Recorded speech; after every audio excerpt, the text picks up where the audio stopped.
Good afternoon. We are now just as the Planning, Housing, and Parks Committee, and only just because we were previously a joint committee of the Public Safety and Planning, Housing, and Parks.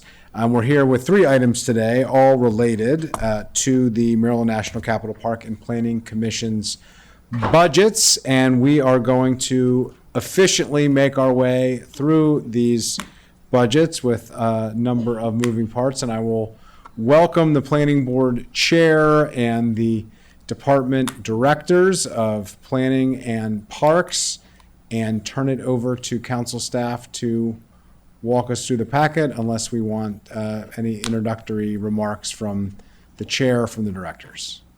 So I just will be very brief. So Chair Friedson and committee members, I just thank you for being here today. We're delighted to be here to answer any questions on our budget, but I just want you to know last June when we started preparing for this budget, I tasked all departments to look for efficiencies and develop primarily same service budgets because we knew that this was going to be a tough year or two coming up. So I just want to say that our budgets that we presented have those primary efficiencies and same service budgets. So thank you so much.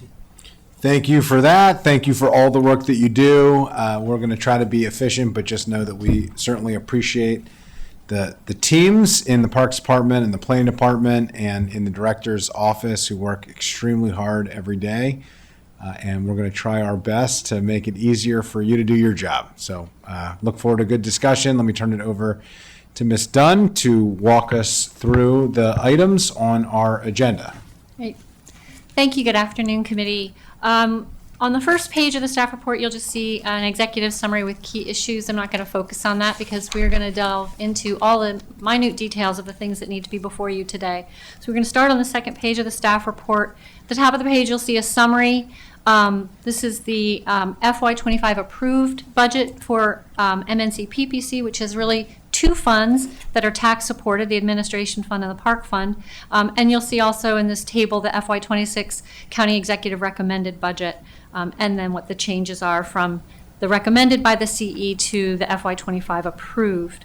The council received testimony over those 3 days of public hearings with numerous speakers in support of the county's parks system and some also in support of planning. But we know that parks, just shines in that public hearing. A lot of people in support of the parks and the budget for the park system. So as I just mentioned, the budget for MNC PPC, it includes tax-supported funds, self-supporting funds, debt service, and reserves. The Commission's total FY26 budget request is just over $221 million, which includes enterprise operations, property management, debt service, and special revenue funds. The appropriation required to support this total operating budget is $236.5 million. What we're going to focus on today is the FY26 proposed tax-supported operating budget. We'll spend the most time on that, but we will cover everything. Including debt service, this amounts to $197.4 million. It's an increase of about $14 million or 7.6% over the adopted FY25 tax-supported budget. The CE's recommended budget is about $2 million below the Commission's request.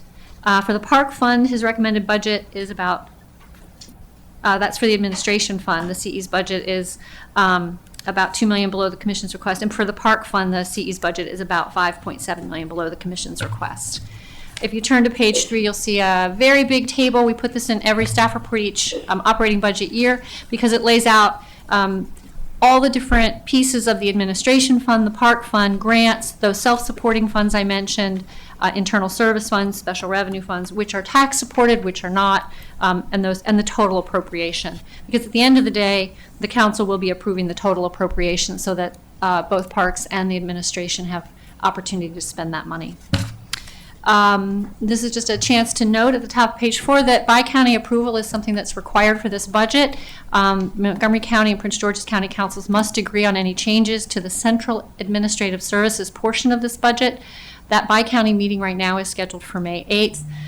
When we get to covering the CAS or central administrative service portions of the budget, just keep in mind things in that budget don't go on the reconciliation list because that is a process that tends to occur after that bi-county meeting. So we either adopt the CAS budget as it is or make a change to it, but it has to be not on a list that would get considered after that May 8th date. The operating budget equity tool analysis is not something that's required of an agency budget. As you can see, this is the park and planning budget. It's quite big. And throughout it are references to how the commission addresses racial equity and social justice in their budgeting processes, in the way they consider how they have to distribute money, new enhancements, all those issues. Too many for staff to go through and pick everything out to list here, but just wanted to note it's not required as part of the department budgets are, but it is something that the commission does address throughout its budget. With that, I'm going to mention the major changes in FY26. Personnel cost changes are probably the largest at approximately $8.3 million.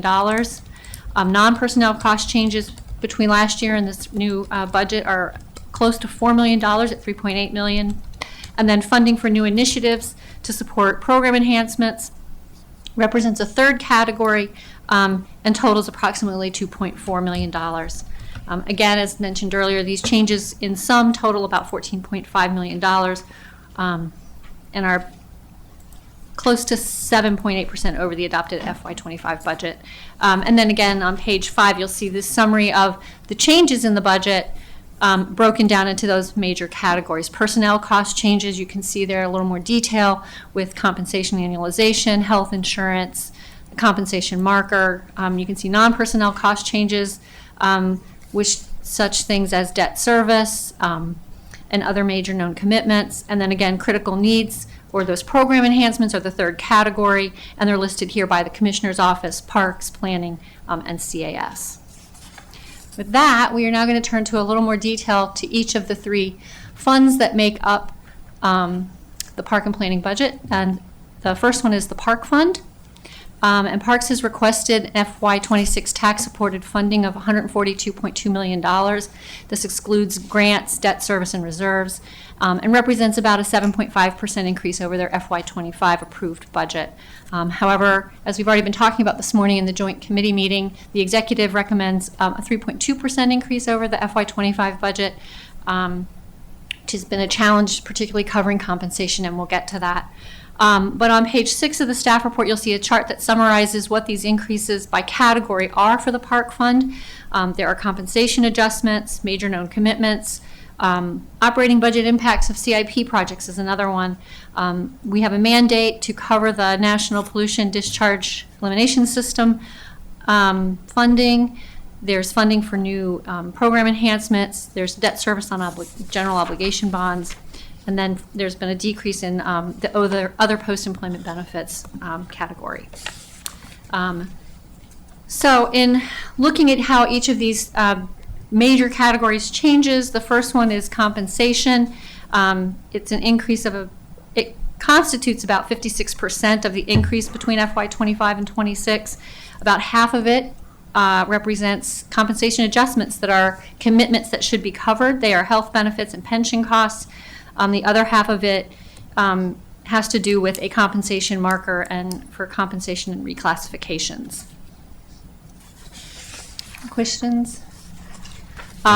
We'll continue to go. I mean, I think there are questions about how Right. we're going to handle that in light of what we have Right. previously talked about with the Get to county that in a couple executive pages. expecting to it, but why don't we wait until we get to that point in the packet? Okay, thank you. So the next major category, again, major known commitments. This is about 25% of the requested increase, and this includes things like cost for contractual obligations, software maintenance, utility and telecommunications, and inflationary adjustments. I list them all at the top of page 7. The third category, operating budget impacts. This is about 7% of the increase. And this has to do with really costs associated with operating, maintaining, and policing of new and expanded parks. It recognizes that these expenses are part of an approved capital improvements program when those projects go through the CIP budgeting process. Made a mistake in this one here. This increase supports 5 new full-time career positions and approximately 1.1 work years for seasonal staff. I had listed in the staff report an additional position and a 0.5 work year. Those were actually covered under the next one, which is the increase needed for the National Pollution Discharge Elimination System. It's only 3.5% of the increase, but again, it's really a requirement that we provide funding for this and any increase in its costs. The next is debt service on general obligation bonds. It's only a 0.7% increase. And then program enhancements at 12.2% increase. And this really this year is done to address what the department identifies as deficiencies in the work program or emerging trends that need to be met to really address park needs and park patrons. Some of these are new staffing positions, such as a cultural resource program manager, an administrative specialist to support Parks Active Montgomery, a GIS specialist, a full-time bilingual outreach specialist, strategic planner to manage research projects, and a hard surface trail construction inspector. And then turning to the next page on staffing. In total, there are 18 new positions in this budget. 4 of these, not 3, but 4 of these positions have a net zero impact on the budget. 5 of these new positions are part of the operating budget impacts, as mentioned on the previous page. And 2 of these are associated with the National Pollution Discharge mandate. That leaves 7 new positions that are being requested as program enhancements, and you'll see those when we go to talk about the potential reductions to meet the CE's budget. Salary lapse for the department is relatively stable. It had been increased from 9% to 10% in FY24 budget review. At the second quarter of 2025, it was just over 12%, but Parks continues to work diligently to fill those empty positions, and so the 10% lapse is a perfectly acceptable number for where they're at.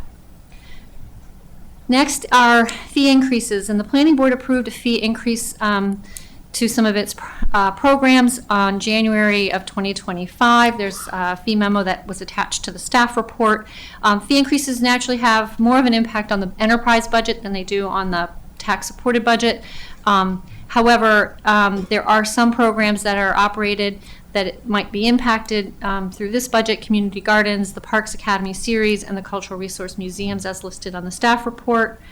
They also want to note that in their budget, the nature and outdoor programming for senior communities includes a $31,000 revenue, and that's associated with getting the support it is requesting through staff to program those senior activities for the community. So with that, we now will turn to reductions to meet the executive's recommended funding level. And as the chair mentioned earlier, this is unique. Typically, the council or the committees are looking at department budgets. They're trying to decide whether what's before them is appropriate, whether there are any reductions that can be made to the county executive's budget. When the commission's budget comes over, typically it is underfunded by the county executive. He funds in a large amount, and then the commission has to decide where those reductions can be taken. So you'll see typically what they bring to the committee and the council are savings that they can take. They are things they, when they provide and produce this budget, it's late in the fall, so they don't have all the information, but by this time of the year, they have some sense of some end-of-year money they may have for positions that couldn't get filled. They can spend that to pre-fund certain things. So for each of the park fund and then in the administration fund, you'll hear mention of savings and reductions. Those we accept. And then you'll hear about tiers of potential reductions that could be restored, put on the reconciliation list as we move forward, because those, to meet the executive's budget, those cuts would have to be made, or those reductions. So from what we received from the board is on the bottom of page 8 and the top of page 9. The savings and reductions for the park fund total approximately $1.6 million. That leaves about $4.1 million that has to be reduced if you are to meet the county executive's budget. As we know, the very first item on Tier 1 restoration is something we've been talking about this morning. That's the compensation increase. And as you know, you received a letter from the county exec that he expects to send an amendment to cover hopefully that full amount. He said around $1 million. It is just slightly over $1 million, so hopefully that covers it. That would leave the remaining items in Tier 1, which if you look back at what major known commitments are in the definition of that and base budget items, these really do fall into those categories. These are things that fund utility and contractual costs, inflationary increases, and other operating budget impacts. So Tier 1 really does support the base budget for FY26 for the Parks Department. And what they did very clearly was they placed into Tier 2 for restoration the things associated with their programming that they think would really support the park system moving forward into 2026. So that's what you have there. I'm going to open it for So questions here's my now. suggestion. I think we should deal with Tier 1 and how we're handling that, and then get to Tier 2. I think before we get to Tier 2, I'm going to ask the Parks Department to go through each of those. I do think there is a difference here between Tier 1 and Tier 2, pretty dramatically.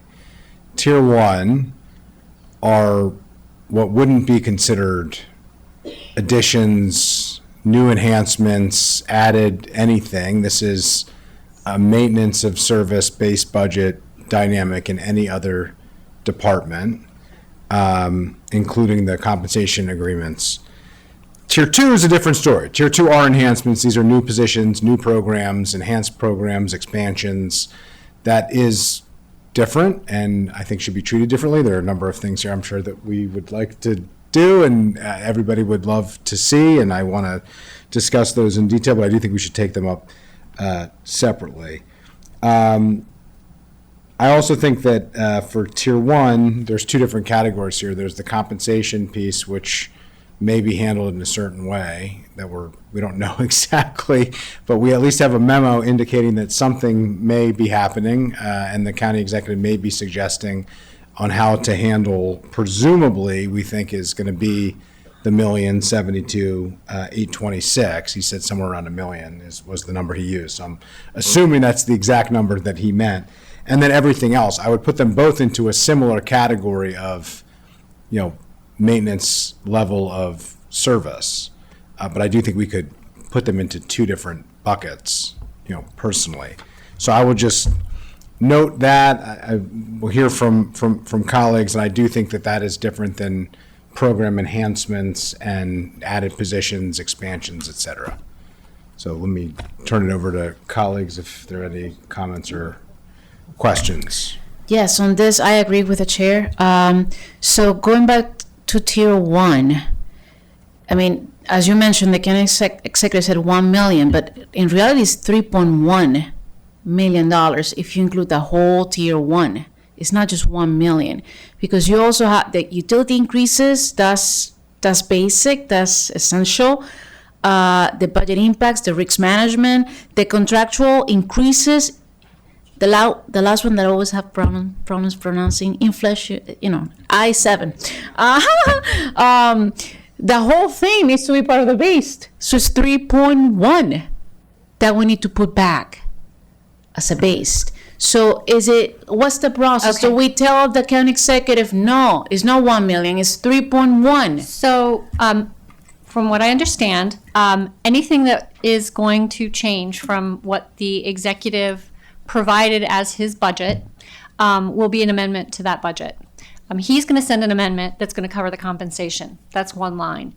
What the chair is saying is the rest of Tier 1 can be a second amendment or a second recommendation from the committee to restore the rest of Tier 1 because it addresses the base budget needs for FY26 for the park fund. That would still go on a reconciliation list, but it gets noted as necessary to fund the base budget in FY26. And this is really just a tracking thing. It is the fact that we as central staff are tracking every change that gets made to the county executive's proposed or introduced budget. I understood that, but I will challenge that because it's all part of the whole base. Like, I don't think you should have two pockets. It's one thing. And that memo we should be sending him a letter as PHP saying that it is unacceptable for you to send us $1 million when the reality to really reflect what's happening in those contracts that we're doing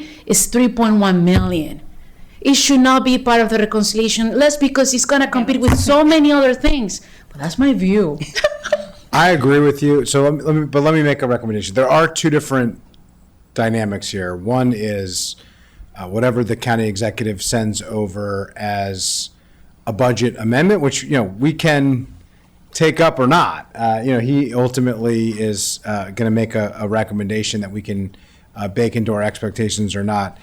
We do need to be able to track everything. So my recommendation is going to be this, if it's okay. I agree with you on the letter, and I agree, we don't know what he's going to send over.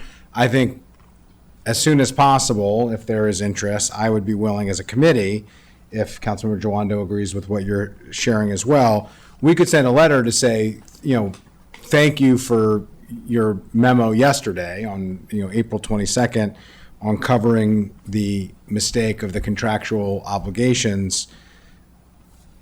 But the $1,072,826 doesn't cover the other items that are baseline services, including utility increases, contractual obligations, et cetera, which are going to have an impact on either services or on the ability to meet the contract.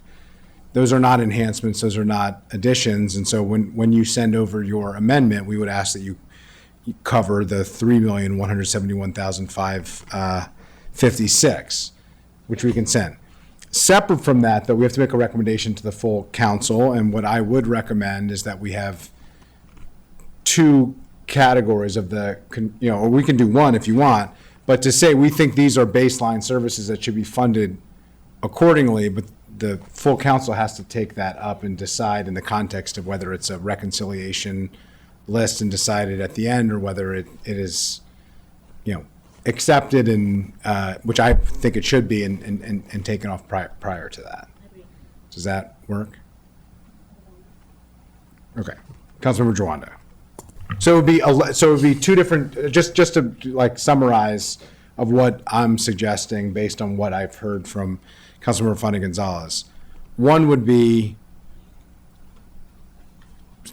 providing to the council a recommendation that we think these are baseline services that should be funded accordingly. We can either do one bucket or two, but I don't think, it doesn't need to be more than that from my perspective. And then two, send a letter to the county executive to say, we would, copy council members so that are situationally aware that we think that the 3.171,556 should be included in your budget amendment. Okay. Councilman Madrona.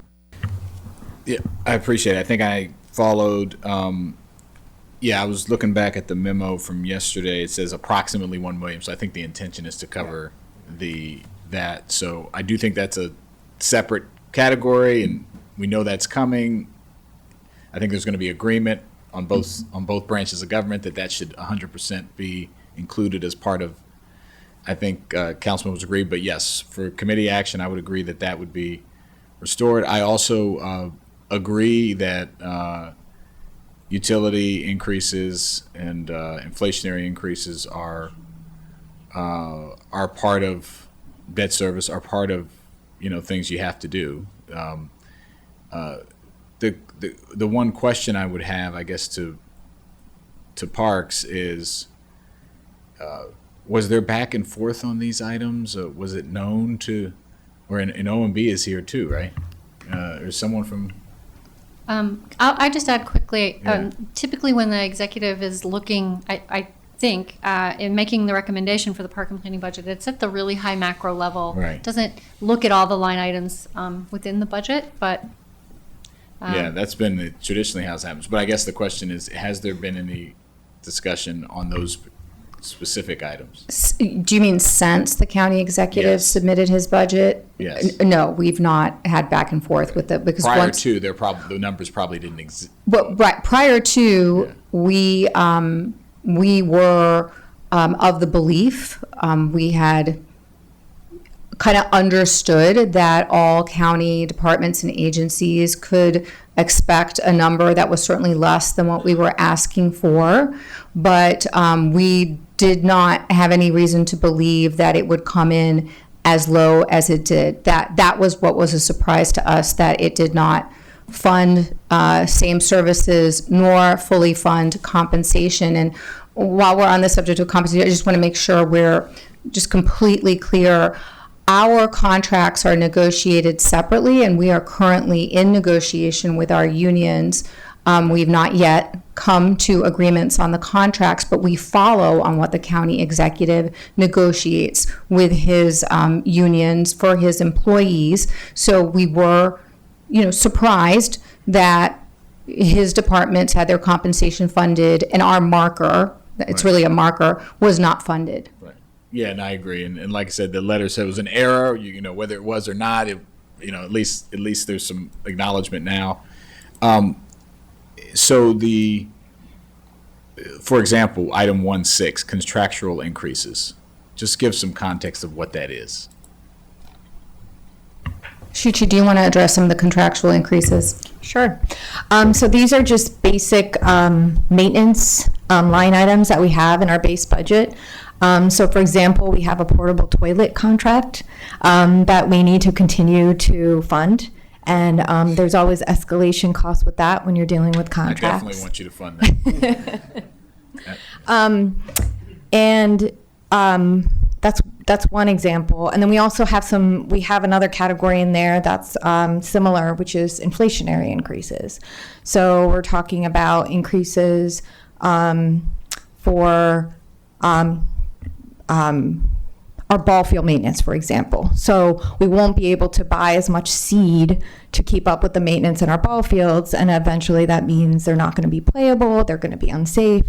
So we're really talking about minimal baseline, maintenance standards that we just need to keep up with, Right. that we can barely keep up with now. Right. I appreciate that. And I think it's important to just illustrate for the public and for us and that what these things are, that they are obviously taking the compensation out because that's paying your employees, and there's agreement, at least conceptually, that should be funded. So you're really talking about the 2 million number, 2.1, I guess, ish. That would be the other items. Correct. There are things so that you can maintain current levels of service. Correct. Is that Yes, would that be- those are all for maintaining current levels of service.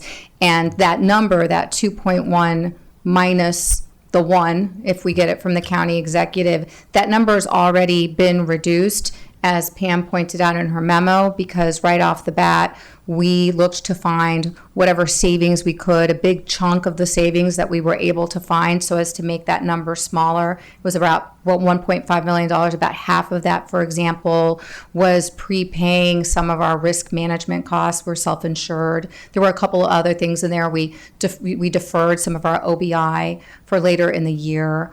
So that number that's now presumably, we hope, we're grateful, 2-ish million is, significantly. It's already reduced.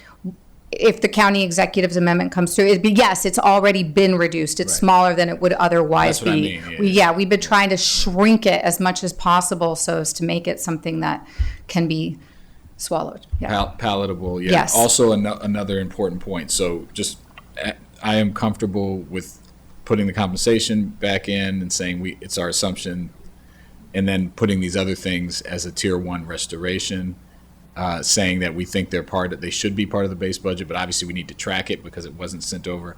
And I'd also be comfortable sending the county executive the letter saying that we would like your amendment to include these. And I think if you could flush out, since back to my first question, since there hasn't been the level of communication on their part, and I know I see at least one OMB person in here, I think it would be helpful if there was communication from you about what these things are, just so they know, even if it's just an email or something, and that we could even maybe include in our letter to say Sure. that these are things that this is why, and they're obviously hopefully listening to us talk today too, but I just think I'm getting tired of this exercise. It's a reasonable thing in a budget to say, I don't want to fund X because I think we can't afford X because of Y, but there should just be that level of minimal dialogue. We have something like impact this. statements, Yeah. and we can pull something together if that would help you. We're happy to share that information. Yeah, I Absolutely. appreciate it. So I would just suggest that in the letter, we use some illustrative examples Okay. about what these are, and maybe you can help us with that, as you just did, like portable toilets. So, thank you. Okay, great. So we're going to include 2 categories for restoration for, I think, ease of understanding, even though I put them in the same general bucket. just because we've already heard about one from the county executive, and we're asking, frankly, for the other to be added. And I just think it would be easier for us to follow the bouncing ball if we categorize it in that way for the executive branch, for parks, and for the council, for all of us. If the memo or letter, do we think like by the end of the day tomorrow, the parks team could work with We the council absolutely staff? could get you something by the end of the day tomorrow. Okay, great. No And problem. We could send it over. Certainly, I think the three of us and our teams can review it very quickly. And Ms. Dunn, does that seem reasonable to you? Okay, great. So that we're going to have a letter. We're going to ask for the full 3,171,556 as part of the budget amendment as a maintenance of service to restore the levels to fully cover the compensation and the contractual obligations, inflationary increases, et cetera. Okay, and then we will include to the council those two numbers broken out into two different buckets and recommend those be included as base budget level funding efforts to maintain current services. Okay, great. Let's move on to tier 2. This is an entirely different category, the totally legitimate aspect, as Council Vice President Juwando just noted, which I agree, which is here are new and expanded services, expansions of things that we're doing. There are perfectly good reasons for that, but these should reasonably compete with other priorities within county government, within the Parks Department, everywhere else to decide, what are the best uses of our limited resources to maximize benefits to residents. So what I would suggest is rather than going through each one and deciding, let's have the Parks Department go through and explain what each one is. If you have a question on it or want better understanding, then we can ask at each one.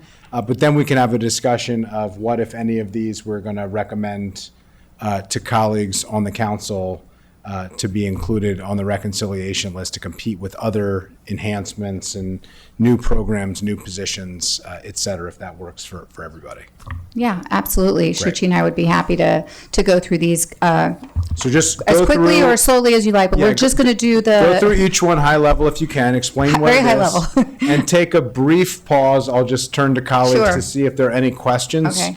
And then we'll keep going, but we're not going to make judgment calls on each one until we get to the end and can have a fuller Got it. discussion. and I'm that just way. going to cover, I'm not going to cover the ones that are zero cost, obviously. I'm just going to cover the ones that are program enhancements that require, funding through the park fund. So we ranked these, as we always do, to try to be helpful to the committee in terms of, our preference of getting them back, right? From, and they're all good. They're all important to us. We love all our children, but we've got to rank them, right? So that's how they're ranked. But of course, it is entirely up to the committee and the council which of these, if any, they really are interested in and want to fund. So the first one is the Parks Cleanup Program Assistance. I think that, you all hear from us in every semi-annual about the value of our volunteer services and how we leverage volunteers to clean up parks, for example. So last year, we received some grant funding from the Montgomery Parks Foundation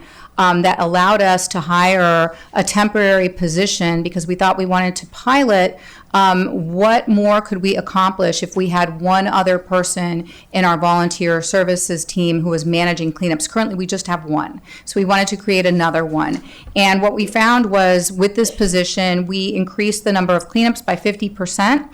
And we increased this position focused pretty much exclusively in equity areas and doing cleanups there to make sure that all parts of the county are getting the same sort of love from our volunteers. And the cleanups in the designated equity focus area parks increased by 20%. So we did ask for a program enhancement to permanently fund this position. The second one is we made a request, and by the way, some of these, they were reduced because we have delayed, if they were to be funded, we delayed for 4 months when we would hire in order to bring that first year cost down, but we've also shared what the annualized cost would be just in full transparency for the positions. The next one is for park facelifts. So we've talked to you before about what we were able to accomplish last year with some funding that we found to do small scale, large impact sort of improvements at parks.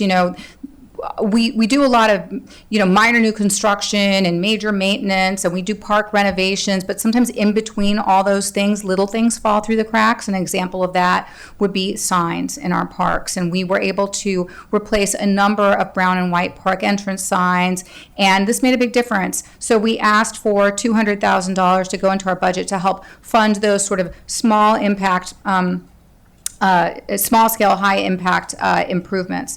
We asked for a position for a GIS specialist. This is actually the second Sorry, time. before you go to GIS, Yes, can I just ask a absolutely. quick question? Yes, of course. I'll speak to more later, but on the parks facelifts, Yes. you asked for 200,000. Just out of curiosity, as we have the conversation, is there a number at which it wouldn't be helpful? Like if we decided to do Any multiple number would be tranches of helpful. 100,000 instead of 200,000, just to see if we could get something. Absolutely. Is it any number would be helpful? Because Any we get number. as many signs Yes, as we can? yes, Okay. Thank you. absolutely. Any increase we get helps us put out more signs and more, bike racks or kiosks or what have you. And I think the original, did we take that number down, Shuchi? No, that was what we requested. Okay. So yes, in answer to your question. Thank you. The next position we're requesting is for a GIS specialist. As I said, we also made this ask last year. I want to see if Shuchi would like to speak to this position, because this person would be under Shuchi in management services as part of our data team. Yeah, Shuchi Bear, I should have introduced myself earlier, Division Chief of Management Services. Yes, so this would be an additional position. We have a 2-person GIS team right now. They're a small and mighty team, but they can do a lot of the requests that we're getting from our staff. Our usage of GIS has exploded in the last 2 years, just internally within our staff, because we've been doing such a good job of making the tool available. It's gone from like 24 licenses to almost 200 licenses. So we're supporting a ton more people. But what this really means for the public is that we have more and more people doing geospatial analysis and putting out maps on our websites that are helpful to our public. Our latest project that's going to be launched soon, available on our website, is a park and trail atlas. And the big sort of benefit of this new atlas is that it's going to be almost 100% accessible. There's a federal law right now that requires us by April of 2026 to be digitally accessible. And so GIS and mapping is pretty difficult to make accessible, but we have done a ton of work there. We are just, in terms of data analysis, this GIS analysis is so important. We're a sprawling park system. We have parks all over the county, and almost any analysis we do is, on a park by park basis. So that's what this initiative is about. So our next position that we're requesting is for another public outreach specialist. Again, this is, I think, the second time we made this request. We currently have one full-time bilingual outreach specialist, and this would allow us to hire another one. We've shared with the council some of the really intensive public outreach we've been able to do over the last few years. The Long Branch Parks Initiative is an example. Our skate park study is another example. And so hiring this position would just give us that kind of outreach is very, very labor intensive. It's very intensive work. So just hiring one other person to help the one person who currently does this for all of our parks projects and programs countywide, every public meeting, every visit to a park that we do to figure out what people need, that's the kind of work that this team does. The next position is for $200,000. I think I had originally requested a little bit more than that for buying our zero-turn electric mowers. Electric mowers cost about twice as much and last half as long as gas-powered mowers. We have shifted all of our handheld electric equipment. Equipment is now electric, so we're trying to do the same with our larger equipment, but it costs a lot of money, and we're not really funded for that extra expenditure. So this $200,000 would allow us to buy 2 zero-turn mowers in the southern region and 2 zero-turn mowers in the northern region, each with their own charging trailer, because they also have their own associated equipment. So that's what that funding would be for. We also requested a position as a strategic planner in our park planning division. We get a lot of questions about things like, where can we have more bathrooms, for example? Tell us about, what your priorities are for park renovations, playground replacements, park acquisitions, and that all comes out of our park planning team. In addition, our park recreation and open space plan is work that's done by this team, and we are requesting another position to help us basically better and more intentionally and in a more data-driven way plan how we use our park resources to make improvements. And then the next position is for a support person for Active Montgomery. Active Montgomery is the system that we use along with CUF and REC to permit fields and facilities like park activity buildings, for example. And it requires a lot of support. So this would improve our customer service to people who are trying to permit our facilities. The next position is for nature and outdoor programming for our senior community, which we are characterizing as 55 and over, which I don't know how I feel about that, but we all know that by 2040, 1 in 5 residents are going to be over the age of 55, and we would really like to keep expanding our programming to these folks to make sure that they are getting out in nature and getting exercise and socializing with each other, and our nature centers are a really important part of that programming. And then the next position is, we've got these federal grants, our RAISE grant, our Safe Streets for All grant, that we secured from the federal government, tens of millions of dollars for hard surface trail improvements in the county, and all of that is run through our park development team. And to get that work out the door, we need support. We actually need people to help us manage those projects. And this is someone who would do inspection associated with those kinds of projects for hard surface trails. And that's my quickest of run-throughs of our program enhancements. I hope it was speedy, but I am here at your service to answer any and all questions you have about them. We're very excited to talk more about them. It was, and I appreciate it. My preference, personally, would be to focus as much as possible on front-facing positions that actually impact residents. I think residents want to see that. I think they are looking for activation of parks.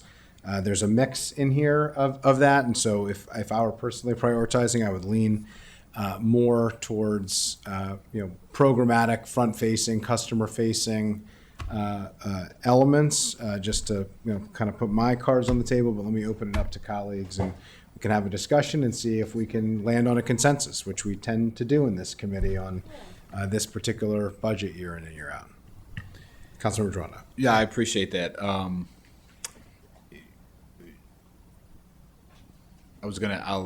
filibuster a little bit. I was gonna ask Ms. Dunn, what did we have to restore in Tier 1 last year? Do you remember that number? Okay, I want to have that in my mind. It just, for some reason, I feel maybe it's just the year. Maybe I'm tired today. Just that first, it feels like a big number this year, bigger than normal, but. Our program enhancements? No. I just meant like the number we had to make up from the, so the contract issue, obviously. Oh, you mean adding the restoring a same services budget, yeah, right? I just wanted to know the difference, so someone could find that. But I say that because, I'm just mindful of, again, this all goes on the same list of things, and it's impossible for me to take my chair of education hat off. Yeah. And obviously there's other things. I agree that the front-facing stuff to these things that we do want to push forward would be most important. I do think Active Montgomery, I just flagged, I was going to bring this one up. in no particular order, I'd love us to just get a more intuitive system at some point, and not have to hire a person to help us figure out a non-intuitive system. You are not wrong. Okay, so I'm probably not gonna, I don't know why we double down on that. Create a position for something that's isn't great, but, so, go ahead. I was just going to say, I don't disagree with you that there are issues with the system. We share it with other, county agencies. So it's not, it's not entirely right now in our control whether or not we would Right. continue with a system like that. So we're trying to we have the same conversations and the same concerns, and we're trying to balance, that concern, which is very legitimate, along with the customer service concerns that we have, and we get a lot of complaints. So this is kind of our attempt to, and it's partly supported with enterprise funding, so it's not all park fund. This is our attempt to try to address that. We understand it feels like an imperfect solution, but when you're on the phone for a really long time trying to sign your kid up for summer camp, you just want it fixed. But your point is fully taken. And who does that now? Where does that go now? Well, we have folks who You have work on some this, good. but we just don't have enough This would because it just is, be another it's a person. very intensively, the program needs a lot of, yeah. And the park facelift, as was asked, that's the sign. Yes, those are where sort of any those. amount helps. Yeah, any amount helps on that one. Yeah, and in terms of, I just also want to, the first one, which is the volunteer services coordinator for cleanups, I hope that you would, I think that is a very front-facing, those folks are just engaged with the community and what? Yeah. And it leverages volunteers. Yeah, I was saying Yeah. it leverages the volunteers, Yes, which it's right. worth a lot more than the value there. That's one of the few where you have tons of volunteers in the parks, which we don't necessarily have in other departments, which we're very lucky to have. But to be able to have a person on staff to channel them in the right place to leverage their help is important. No, I appreciate that. And I was working my way up, and I think that I agree. So I'll just say I would support that one for sure. Number 2.1, the assistant to leverage volunteers, and then the 55 community one I think is super important. That's some of the biggest users of, and you said by 2040, right? Yeah, that it'll be like, yeah, I'll be in there too by then. So I'm apparently in there now. yeah. So, so I would say those two, and then you have an answer to my question, Mr. Yes, Councilmember Jawando. Thank goodness Nancy Steen is either here or watching because she came in like a champ and noticed that, yes, the question was what was restored last year. It was about $1.2 million, but we'll add that compensation was fully funded last year, so to not Right. compare that part of it. And then it Right. was So 1.2 million. but it's still about double. It's still about 2 million instead of 1 million. Or did you say 1.5? Well, I would say, it was 1.2 million, but what I don't know is included in that, were there any other base budget items? My guess would be not. There were. This was a conversation last year too. If we go back, it actually covers much of the non-compensation piece. There's about $1 million of the compensation piece, the 1.2, and there was a number of elements in there that were contractual obligations and OBI and things like that we But there considered were to new be- enhancements. I remember we got the mowers. to maintenance, but then we also added some Some other enhancements too. things, Yeah. Yeah. Some of which weren't funded either. Some Right. Right. Right. So, but yeah, just it's a little higher than what it was last year. Was my point that the cuts were a little deeper. The cuts were deeper, and our request was less. So Right. it was kind of, Yeah. we got hit both Double ways. whammy. Yeah, and we've talked about that too. Okay, so I would say those would be the two I would add right now. And then I heard the 2.1. parks cleanup at 2.1 And and the this- 55 plus at 2.8 are the Yes. two that you would prioritize. Yes. Which those are two of my tops. And I know last year that was a top from Councilmember Fonda Gonzalez as well that we both jumped in on. So I just will note that. But I'm there as well. Let me hear from Councilmember Fonda Gonzalez, and then I'll add anything that I have, and we'll see if we can land on a consensus. Yeah, I agree with that. And I'm still for the electric equipment, the mores, isn't that like a requirement at this point? Like you have to have them because they had to be electric. Well, there is the county mandate that we go to, zero Yes. fossil fuels by 2035. So we've been steadily working towards that, and we can't do it until electrifying the equipment is a really important piece of So that. you have to Yeah, at some point before Yes. 2025? 2035. Oh. yeah, yeah. Okay. But they're again extremely expensive. Twice as expensive. Yeah, I'm more concerned about the kids playing on the grass than than the equipment that's cutting it. But I understand you need both. I will just prioritize those two. Okay, I hear you. I'm not sure I can fully get on board with the mowers ahead of some of the other items that I just. That's what I said. Just the two I said. Oh, sorry. I thought you meant the two plus that one. Okay, good. Okay. The two you said, I would also personally suggest, I think the park facelifts make a big deal. I know you focus on the signs. I don't think the signs are just it. I think the welcoming nature of having decrepit facilities that you walk up to and ones that look like they're inviting to people, they get activated more. I've seen it in parks that I have walked by in my own community. I know all of us have, and for an extremely nominal amount of money, you can make them look safer, and sometimes things that look safer are safer. The more people that utilize a park space, the safer it normally is, because there is safety in numbers. One child playing or two children playing in a park versus 25 children playing in a park. 25 children are safer because there's more kids to see something happening to one kid. So I would suggest maybe splitting that up, or maybe doing half, saying 100,000 for parks facelift, or splitting it up, but including that. And then I would be fully on board. Those three items were the ones that I had flagged as the most important, the most front facing, the ones that would have the biggest impact for the most modest amount of money from my perspective.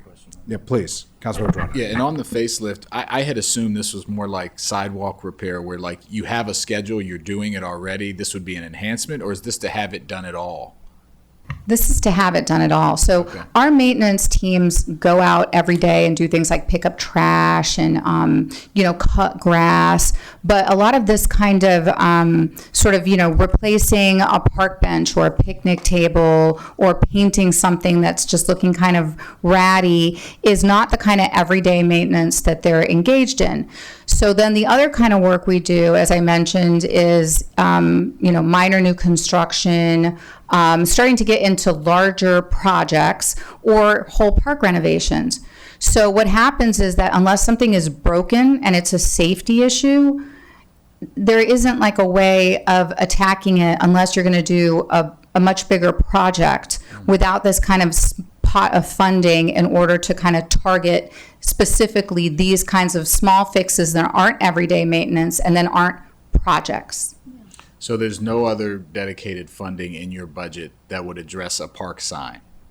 We have funding in our budget, but that goes to our it's supplies, for example. It's the people who make the repairs, but this is set aside for precisely this kind of work. And so 200,000 across a year, do you have a sense of what the scope is? What would that cover? And what would you be trying to cover? That's a really good question. Let me think on that for a minute. I Let me can see. take that one. If Oh, you want. thank you, Shuchi. So we were able to, with some, I think, with some year-end funding, do some of these facelifts. That's why we thought that if we had the money in our base budget, we could do even more. So we used about $100,000 in our last fiscal year savings, and we were able to get to about 10 parks and do these sign replacements, the benches, bike racks, just make things look cleaner. So we got to 10. So I guess you could say you could double that. Okay, that's really helpful context. And we So replaced 34 signs. Okay, with that end-of-year funding. Yes. So yeah, I think Yes. that's great value. I'd be willing to do the 2 tranches of 100,000. Perfect. All right. And could you provide that in writing to council staff so that we can include in the packet, people of know. what you did with the 100,000 with end of year money? Because I think that really added value to the value that we're getting out of this. That if you could, make small improvements to a fairly substantial number of parks, the number of families, the number of children, the number of older adults that you're actually reaching with a fairly modest amount of money is very significant. And you certainly have 3 people up here who are moved by that. So, all right, 2 $100,000 tranches for 2-2, and then 2-1 and 2-8. And that is our recommendation for new programs and enhancements to add to the rec list. And while everything else is important and we think it would be great if you were able to do it, we want to go all in on these and really advocate strongly and hopefully get them across the finish line and acknowledge that you were cut really deeply and we're pushing back really hard and we're trying to make sure that you can continue to do the good work that you do. Thank you. Great. All right. Well, as I mentioned, we normally can come to a consensus on these, and I'm glad that we have a unanimous committee recommendation, and we'll be fighting hard at the full council to get our colleagues to appreciate and understand the importance of these items. All right, Great, let's thank continue. you. I'm going to move on through the next part of the budget. In the budget, you're going to see that you have information on the property management, enterprise and advanced land acquisition revolving funds. This is here, again, to provide the information to the committee and to the council so that when the monies come in or there's an appropriation, it's funded through the budget. These don't really have any recommendations for reductions or replacement on the reconciliation because of the unique funding structure for these funds. But they're in the budget staff report. They're on pages 10 and 11. And if you have any questions, I'm happy to answer them. But for the most part, again, it's perfunctory to put them in here so that you have the information and you are approving those appropriations. Very helpful information. I think we can continue. With that, we're on page 12 of the budget. We're looking at the administration fund now, which, as I mentioned earlier, this covers the central administrative services, the commissioner's office, and the planning department. The total tax-supported budget request for the administration fund for FY26 was $47.3 million. This represents a $4.1 million increase, or 9.4% over FY25 adopted budget. The executive recommended a little over $45 million, which is approximately $2 million below the commission's request and $1.9 million above the FY25 adopted budget. And there's a table showing this on page 12. For the Commissioner's Office, we'll cover that one first. The requested budget increase is about a little less than $1.5 million. This includes an increase of $166,000, primarily to increase some personnel services. You can see that at the bottom of page 12, top of page 13, all the components that make up this increase of about $166,000. As we mentioned earlier, because the county executive has funded the administration fund below their request at about $2.1 million, the commissioner's office must make a share of the reductions needed to meet that amount, that reduction, that $2.1 million. And in this case, you'll see that they have put on for their tier 1 reduction, the administrative specialist 2 position that they've requested funding for. That's converting a part-time position into a full-time position. Also, in the response to the county executive, there was a recommendation related to non-departmental account in the form of compensation. It reduces compensation and reclassification. And then, so the request here is to place back on the tier 1 reconciliation the compensation increase. Well, you can see that explanation all on page 13 of the staff report. And this gets to be a conversation similar to parks in that compensations are things we do think about as base budget, and so would request that the $314.7 thousand compensation increase be placed on the reconciliation list or noted as a base budget for restoration. And then whether or not the administrative specialist 3 position is included with that or is placed on the reconciliation list separately is up to the committee. Okay, let's hear about that. And I just want to understand the 314,000 in compensation. That is in addition to the just over $1 million that we just talked about in parks. Correct. Okay, so we're going to have to deal with that in a similar way. I think the county executive was focused on what he was hearing in the public testimony. The chair's budget is not does not come up in public hearings often, understandably, from residents, but certainly compensation is the same dynamic of what we just handled. So we may just want to add that to the letter. And also treat that the same way on the compensation side. I think the position I want to talk about, which is separate. So, okay, there's consensus on, we want to add to the letter the compensation aspect to the county executive, that we would expect that to be included in the budget amendments, that all the compensation for the commission should be included in that. And then included in as its own line item so that people understand where it's going, but as a base compensation category as maintenance of service obligation, different from an enhancement or a new position, new program. Okay, so consensus on that, that's unanimous by the committee. Let's talk about the administrative specialist position. Yeah, Artie here is chair of the planning board. I really love to talk about that. So just a couple things. In 2019, my office included 3 administrative positions, a chief of staff, 2 technical writers, plus the chair and 4 other commissioners, for a total of 6 staff supporting the 5 commissioners. But by 2023, that had dropped to only 2 administrative positions, okay? Right? There were always 3, right? And then it dropped in 2023, I don't know, before my time, it dropped to 2, right? Including the chief of staff and the commissioners. Yet our work is only multiplied, right? We're seeking to bring back that administrative capacity, that extra person to bring us back to where we were prior to 2023. Right, to ensure we can properly serve the residents of the counties. And the reason why that is, so far this fiscal year, we've supported over 350 resident applications and stakeholders participating and truly virtually in our planning board meetings. We still hold in person and virtually, right? And we distributed, and the distribution of about 1,000 pieces of correspondence, supported almost 700 individuals to testify before the board, and responded to 400 specific requests for information. We're struggling to keep up with that demand, right?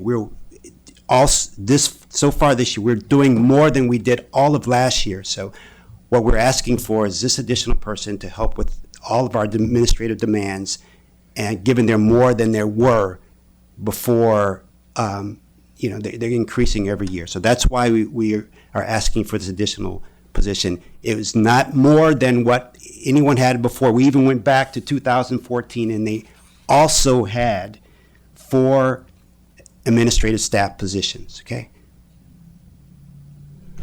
Got it. Okay, so positions were eliminated. They haven't been restored. You're trying to get back the position previously, including this administrative position. Let me open up to colleagues, see if there are any questions or comments on that one.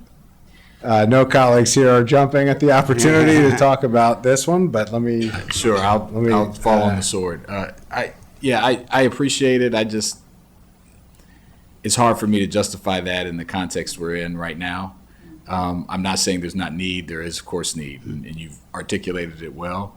But realizing this is going to go on the list, that 100,000 is going to compete with any other 100,000. It's going to be seen as a parks item or a park and planning item.